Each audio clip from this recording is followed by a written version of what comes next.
नमस्कार मित्रों। आज हम आपके बीच में एक नया विषय लेकर के उपस्थित हुए हैं। उम्मीद है आपको अच्छा लगेगा। मेरा प्रयास है बस ज़्यादा से ज़्यादा इन्फॉर्मेशन को पब्लिक डोमेन में लाना। आगे आपका काम है कि आप कितना इसको लेकर के जागरूक रखते हैं। तो आज जो हमारा डिस्कशन का विषय है वो नया आयकर कानून वर्सेस पुराना आयकर कानून। यानी कि आप सभी जानते हैं, रिसेंटली अभी आपने एक न्यूज़ सुना होगा जिसमें हमारी राष्ट्रपति महोदया ने आयकर अधिनियम 2025 को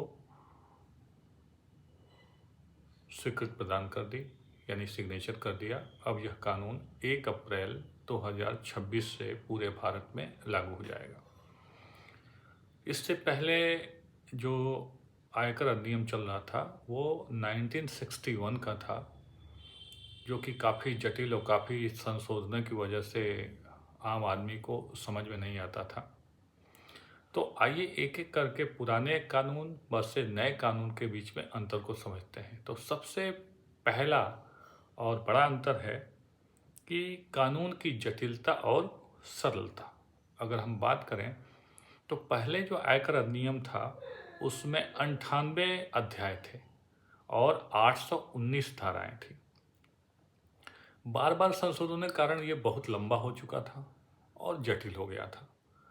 और 1961 के कानून में लगभग 5,12,000 शब्द थे। और सोचिए कितना बड़ा यह कानून था। दूसरा जो नया कानून आया है उसमें मात्र 23 अध्याय हैं और 536 धाराएं हैं। भाषा को सरल और स्पष्ट बनाया गया है। अब इस भाषा को समझने के लिए आम जनमानस को किसी की सहायता लेने की जरूरत नहीं, यानी कि पढ़ा लिखा आदमी भी इसको समझ सकता है। इसमें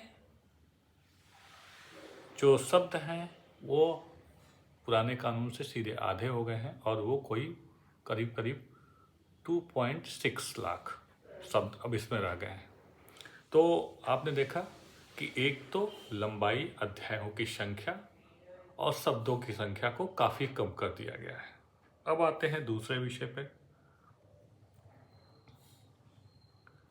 आकलन वर्ष। तो आप सभी जानते हैं कि 1961 के कानून में दो बातें हुआ करती थी, असेसमेंट ईयर और प्रीवियस ईयर की दोहरी प्रणाली थी। मतलब कि असेसमेंट हम करते थे हमेशा अगले वाले साल में। किस साल का? पिछले साल का। इस बार क्या कर दिया गया है, अब जैसे एग्जाम्पल के तौर पे कि 2024-25 का आकलन हम 2025-26 में करते थे, यानी प्रीवियस ईयर का। अब जो है इन दोनों को हटा करके नए कानून में टैक्स ईयर की अवधारणा अपनाई गई है। टैक्स ईयर मतलब जिस साल आप टैक्स दे रहे हैं उसी साल की धारणा को अपनाया गया। तो इसको हम कह सकते हैं ये आकलन वर्ष में जो है बहुत बड़ा परिवर्तन किया गया है। करदाताओं के लिए तकनीकी ढांचा अब क्या है, पहले जो 1961 का कानून था वो अपील अधिकतर ऑफलाइन अधिकारियों के विवेक पर निर्भर करता था, यानी विवेक पर निर्भर, वो चाहें तो अपील को लें संज्ञान में, अन्यथा न लें। पारदर्शिता कम थी, भ्रष्टाचार की ज़्यादा आशंका थी। नए कानून में क्या है, फेसलेस असेसमेंट की बात की गई है, यानी कि यह कानून पूर्णतः सब कुछ डिजिटल है और ट्रैक करने योग्य है। एआई डेटा एनालिसिस से स्क्रूटनी और नोटिस की पारदर्शिता इसमें देखी गई है, यानी कि पूरा का पूरा यह एआई बेस है। अगर कर और छूट की हम स्लैब की बात करें, चौथे पॉइंट की, तो पुराने कानून में यानी 1961 में छूट और कटौतियों की जटिल संरचना थी, जैसे एटीसी के तहत, एटीडी के तहत, एचआरए के तहत, एलटीए के तहत। और बेसिक जो छूट सीमा थी वो 2.5 लाख से 3 लाख से थी।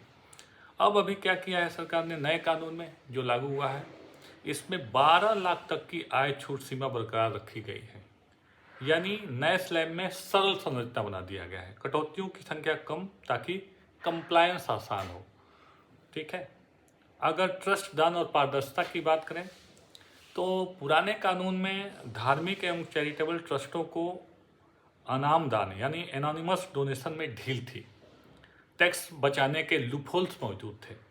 अगर हम नए कानून की बात करें तो केवल वास्तविक सामाजिक कार्य करने वाले ट्रस्टों को ही छूट मिलेगा।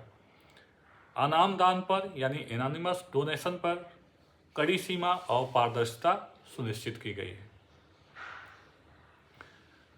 अगर हम कानूनी भाषा और संरचना की बात करें छठे अंतर की, तो 1961 का जो कानून है वो भारी भरकम अंग्रेजी, बहुत तकनीकी और जटिल शब्दावलियों का प्रयोग किए हुए है, जबकि सामान्य करदाता या छोटे व्यापारी के लिए समझना बहुत ही कठिन था। और आप जानते हैं कि सामान्य करदाता और छोटे व्यापारियों की संख्या हमारे यहाँ ज़्यादा है। नए कानून में क्या किया गया है? नए कानून में सरल और प्लानिंग लैंग्वेज ड्राफ्टिंग अपनाई गई है। एक सामान्य व्यक्ति बिना वकील और सीए के इसको आराम से समझ सकता है।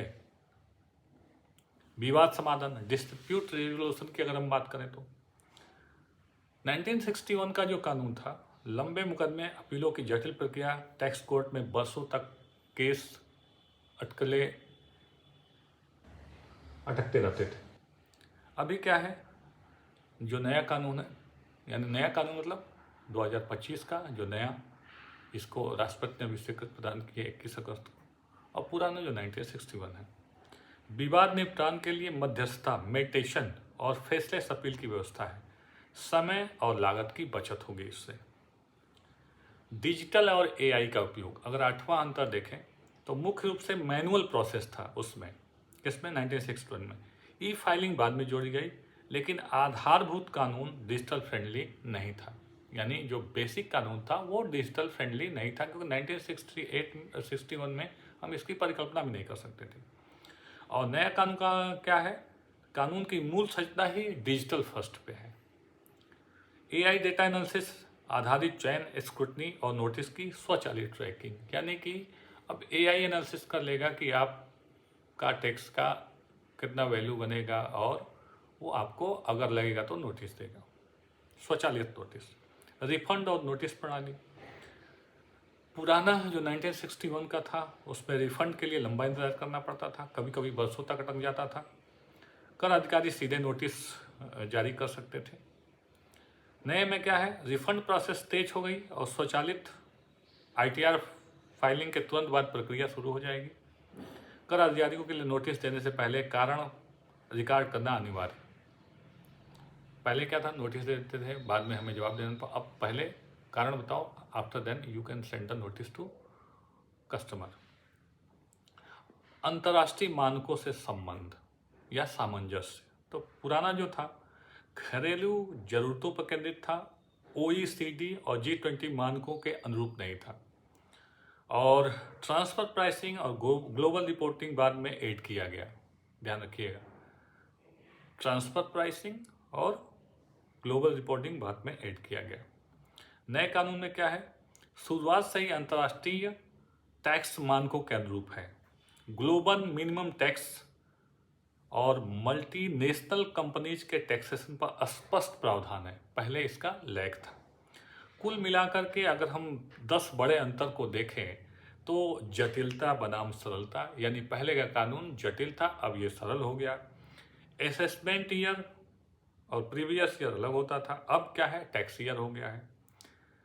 तकनीकी ढांचा ऑफलाइन बनाम फेसलेस डिजिटल, कर स्लैब का और छूट, ट्रस्ट दान पारदर्शिता, भाषा और ड्राफ्टिंग, विवाद समाधान, digital plus AI, artificial intelligence, refund और नोटिस प्रणाली, अंतर्राष्ट्रीय मानकों के साथ सामंजस्य। तो ये 10 पॉइंट हैं जो मूलतः, अब इससे क्या होगा, अब इससे ये होगा कि आम आदमी को बहुत ही रिलैक्स हो जाएगा, और आम आदमी चाहे तो पहले भी कर सकता था, लेकिन अब थोड़ा सा अवेयर है तो आराम से खुद से टैक्स फाइल कर सकता है।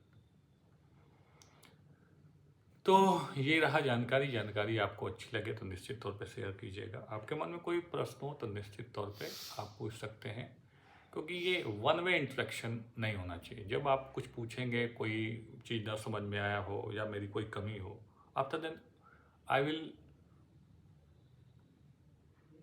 try to remove those faults, यानी जो कमियां हमारे अंदर दिखेंगी उसको हम दूर करेंगे और अच्छे से अच्छा वीडियो बनाने का प्रयास करेंगे। नमस्कार दोस्तों, लाइक और सब्सक्राइब करें ताकि समय पे आपको वीडियो मिलता रहे। नमस्कार।